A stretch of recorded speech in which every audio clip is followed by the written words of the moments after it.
Hi,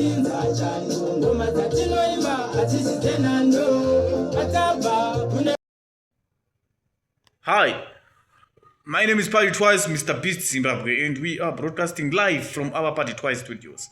Pano pa Party Twice tokunza nyaya dzese dziri kuitika matwimana ose enyika matwimana ose social media adimire tichikupai boys kuitika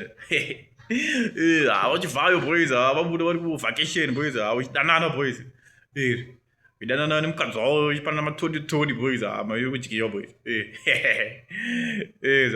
uchidyirawo mari yavo boys mwana vamwe vari kufadaya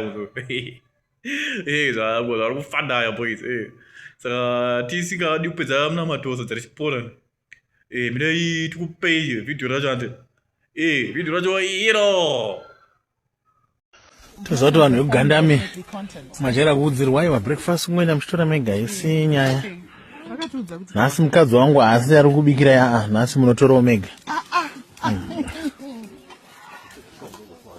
mukadzi wembada sebera mudhuze kana iveyo.